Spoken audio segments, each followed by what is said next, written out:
आंखों में नींद बहुत है, आंखों में नींद बहुत है, पर सोना नहीं, और यही समय है कीमती बाबू, इस समय को सोकर खोना नहीं। तो बहुत बहुत स्वागत है डीके सर क्लासेस में। जितने भी प्यारे बच्चे क्लास 12th के हैं बाबू, आज की इस वीडियो में हिंदी से मोस्ट इम्पॉर्टेंट कह ले तो यहाँ पे लेखक का जीवन परिचय बताने जा रहे हैं। अगर आप अच्छे से इसको तैयार करके जाते हैं, चाहे आप बोर्ड एग्जाम 2025 देने जा रहे हो या फ्यूचर एग्जाम, तो आपका समझ लीजिए कि आज की इस वीडियो से 5 नंबर बिल्कुल पक्का होने वाला है बाबू। देख लीजिए बोर्ड एग्जाम में मेन पॉइंट जो होता है, किसी भी लेखक का या मतलब कवि का जीवन परिचय जब लिखते हैं, उसमें कौन कौन सा जो है मेन पॉइंट पे ध्यान देता है एग्जामिनर कॉपी चेक करते समय। तो आज की इस वीडियो में समझिए कि वो सारा चीज क्लियर कर देंगे, आपका 5 नंबर बिल्कुल पक्का हो जाएगा। सबसे पहले मैं बात करूं बाबू, ध्यान समझिएगा। यहाँ पे देख रहे हैं ना, यहाँ पे सबसे पहले लिखने का फॉर्मेट भी बताऊंगा ताकि एक भी नंबर लिखने से लेकर और याद करने तक न छूटे। सबसे पहले ये प्रश्नोत्तर संख्या आपके कितने नंबर पे आएगा बाबू? प्रश्नोत्तर संख्या 5 के क में ये लेखक का आता है। ऐसे ही आपको भी लिखना है टू द पॉइंट। यहाँ पे जिसके बारे में, जिस भी लेखक के बारे में आप लिख रहे हैं, सबसे पहले उनका यहाँ पे नाम लिख दीजिए। यानी कि डॉक्टर हजारी प्रसाद द्विवेदी जी के बारे में आप लिख रहे हैं तो ऐसे लिख लीजिए। और यहां से स्टार्ट करेंगे क्या? इनका जीवन परिचय। यहां से स्टार्ट करेंगे बाबू जीवन परिचय, एक हेडिंग डालिएगा जीवन परिचय। अब यहां से स्टार्ट करेंगे कि डॉक्टर हजारी प्रसाद द्विवेदी का जन्म, यहाँ पे सन, यहां से जन्म सन जैसे लिखेंगे 1907 ईस्वी।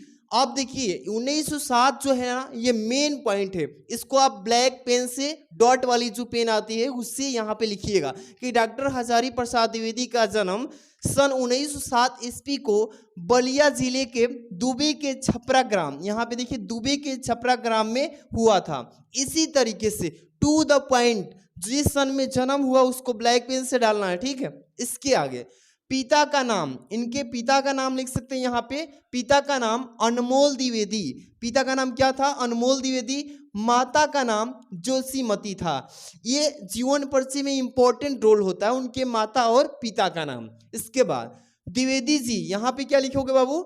द्विवेदी जी सरयू पाणी ब्राह्मण थे, इसी तरीके से लिखेंगे। और यहाँ पे लिखेंगे इनके बचपन का नाम, इनके जो बचपन में लोग गांव के, घर के अगल बगल पड़ोसी जो थे, उनके बचपन का नाम क्या बोलते थे? वैद्यनाथ द्विवेदी था। क्या था बाबू?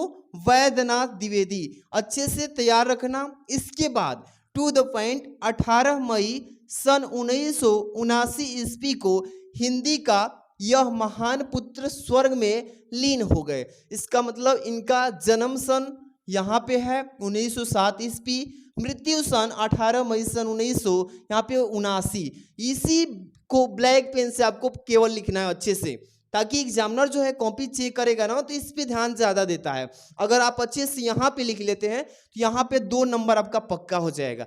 फिर अब जब साहित्यिक परिचय लिखेंगे तो 3 नंबर वहाँ से भी मिलने वाला है।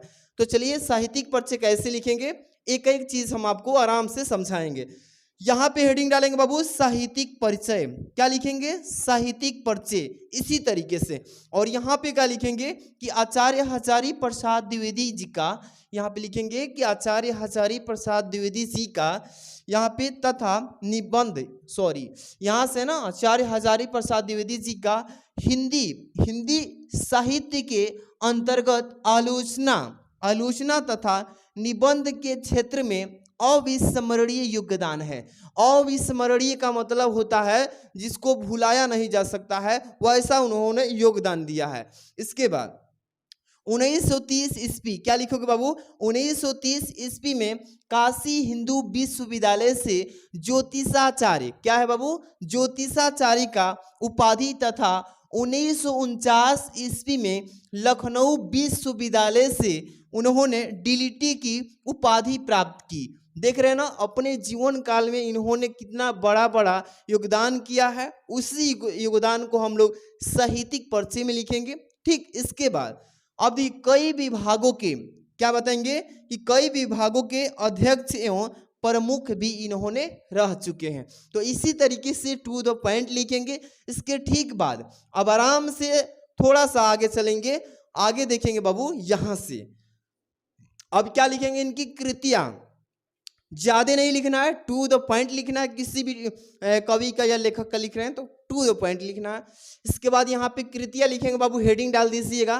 कृतियां में कौन सी कृतियां है, जैसे कि आलोचनात्मक कृतियां, उनकी जो आलोचनात्मक कृतियां है जिस पे आलोचना की गई है वो कौन कौन सी है। पहले लिखिएगा सूर साहित्य, क्या लिखेंगे प्यारे बच्चों, सूर साहित्य। दूसरे नंबर पे लिखिएगा कालिदास का लालित योजना। इसी तरीके से इसी फॉर्मेट में अच्छे से लिखना है। तीसरा हो जाएगा हिंदी साहित्य की भूमिका, हिंदी साहित्य की इन्होंने ही भूमिका का ये कृत्य लिखा है। इसके बाद 4 नंबर पे प्राचीन भारत के कलात्मक विनोद। इसी तरीके से 5 नंबर लिखिएगा कबीर। बहुत सारे बच्चे बोलते हैं कि सर क्या इतने लिखने से पूरा नंबर मिल सकता है। बिल्कुल बाबू, देखिए यहाँ पे आलोचनात्मक कृतियां में कम से कम 5 तो लिख ही दीजिएगा। अगर जो बच्चा 4 लिखता है, 3 लिखता है तो वहाँ पे थोड़ा सा नंबर कम होने का चांस होता है। तो आप लोग कम से कम 5 तो लिखिएगा। अगर जो बच्चे ऐसे तैयारी किया है तो यहाँ पे 6 या 7 भी कर सकता है, लेकिन कम से कम मिनिमम 5 लिखिएगा। इसके बाद यहाँ पे चलते हैं निबंध संग्रह। उन्होंने निबंध संग्रह में क्या दिया है, जिससे कल्पलता, ये कल्पलता उन्हीं की निबंध संग्रह है।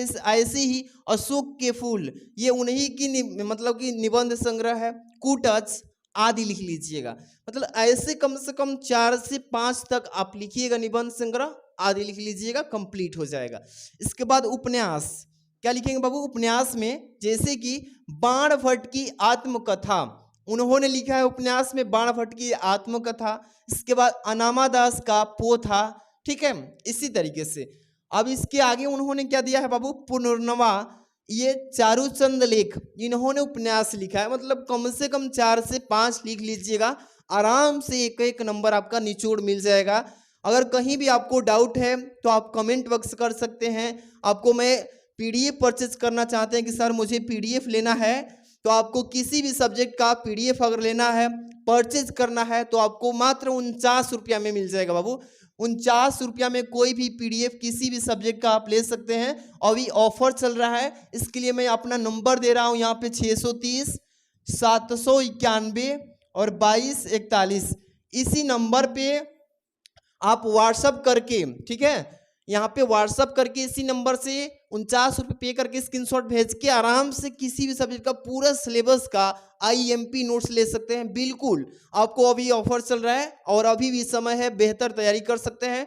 मिलते हैं नेक्स्ट वीडियो में। Thanks for watching.